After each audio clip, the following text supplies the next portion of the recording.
La casa está muy grande.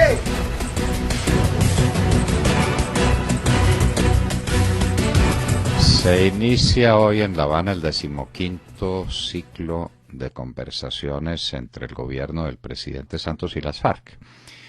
Y sobre el particular tenemos algunas observaciones que son las que hemos planteado en nuestra columna del diario El Tiempo del día de hoy. Primera observación elemental, ¿qué se está dialogando? ¿Sobre qué? El gobierno dice que exclusivamente sobre los 6 puntos que se contienen en la parte final del documento suscrito con las FARC para abrir los diálogos.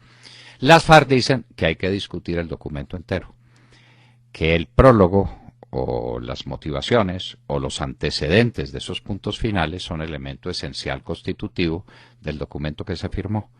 Ahí hay un desacuerdo fundamental. Un año después de iniciados los diálogos, vaya, las partes no se han dado cuenta de que están en desacuerdo sobre el tema del diálogo. No saben qué se va a discutir. Las FARC dicen que sobre todo el documento, que es discutir toda la realidad nacional, y el gobierno dice que solamente los 6 puntos con los que el documento termina.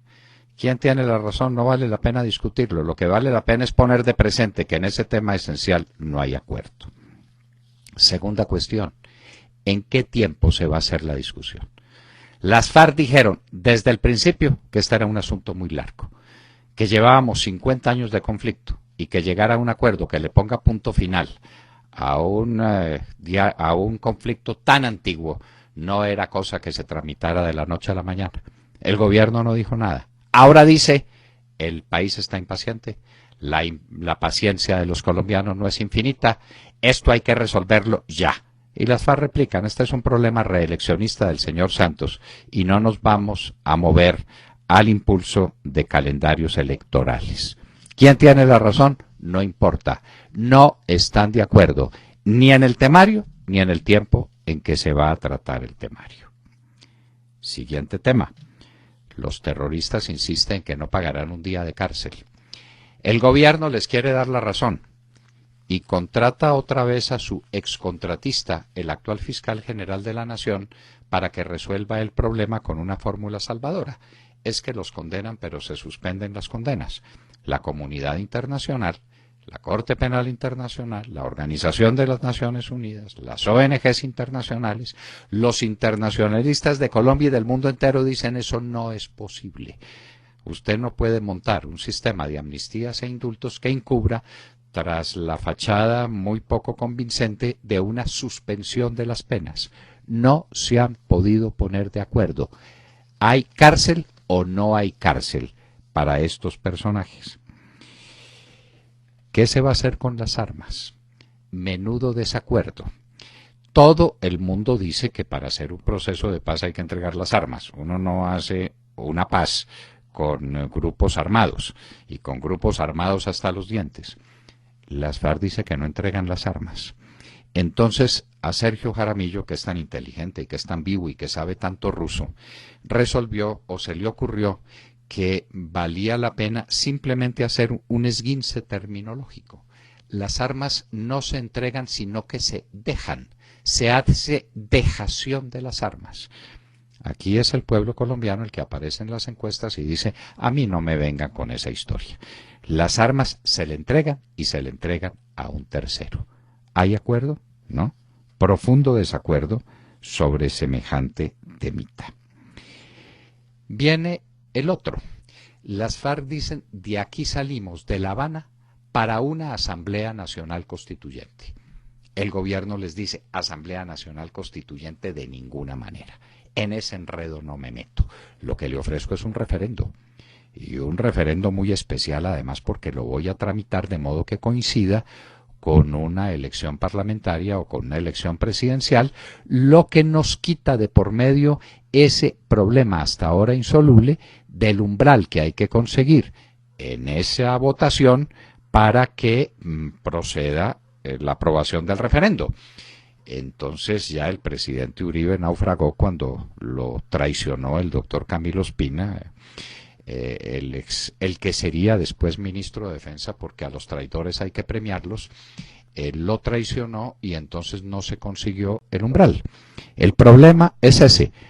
Solución, cambiar la ley. Y están cambiando la ley del referendo para que el referendo pueda ser tratado en una elección parlamentaria o en una elección presidencial. Y las FARC dice, no le jalamos. Esa es una traición. Nos están metiendo unilateralmente una decisión, una imposición que no aceptamos. Luego tampoco están claras las partes en ese tema fundamental. Las FARC siguen pidiendo que le regalen medio país con el nombre de zonas de reserva campesina. Y el gobierno quisiera hacerlo. Al gobierno le gusta hacer esas cosas espectaculares sin parar mientes en los efectos que tengan sobre la conciencia nacional, sobre la tranquilidad pública, sobre la tranquilidad en el campo. Eso le importa poco o no le importa nada. ¿Hay acuerdo sobre el particular? Silencio.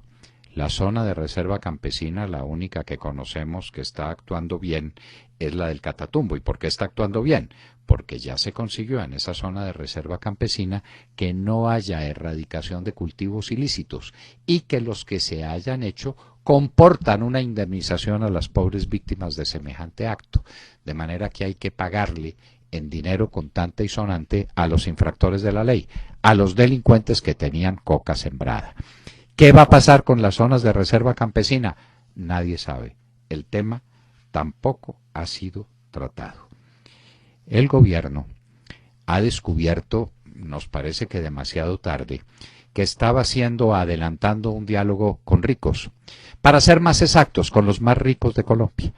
Ahí se están haciendo cuentas de cuánto valen las utilidades de las FARC en el negocio de la cocaína en un año. Y hay cifras muy distantes. Los más conservadores dicen que eso les significa a las FARC un ingreso de $6.000 millones en el año.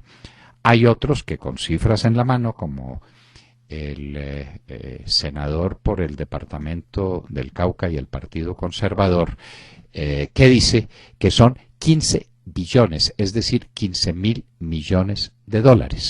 Eso dice el senador Darío Salazar, del departamento del Cauca. Entre 6 y $15.000 millones. Pero parece que ese no es el negocio más importante de las FARC. Dicen que les representa mayor cantidad de ingresos la explotación del oro en los ríos de Colombia que están volviendo pedazos, y que cuando trató el gobierno de ponerles el tate quieto a través de la destrucción de la maquinaria, vino el paro de los supuestos mineros, que era un paro de las FARC dirigido a que les respetaran su negocio. ¿Hay acuerdo sobre el narcotráfico? No. ¿Hay acuerdo sobre la explotación minera? No. ¿Hay acuerdo sobre la manera como se maneja el contrabando de gasolina que viene de Venezuela? No. En suma, queridos amigos, no hay acuerdo sobre ninguno de los temas esenciales.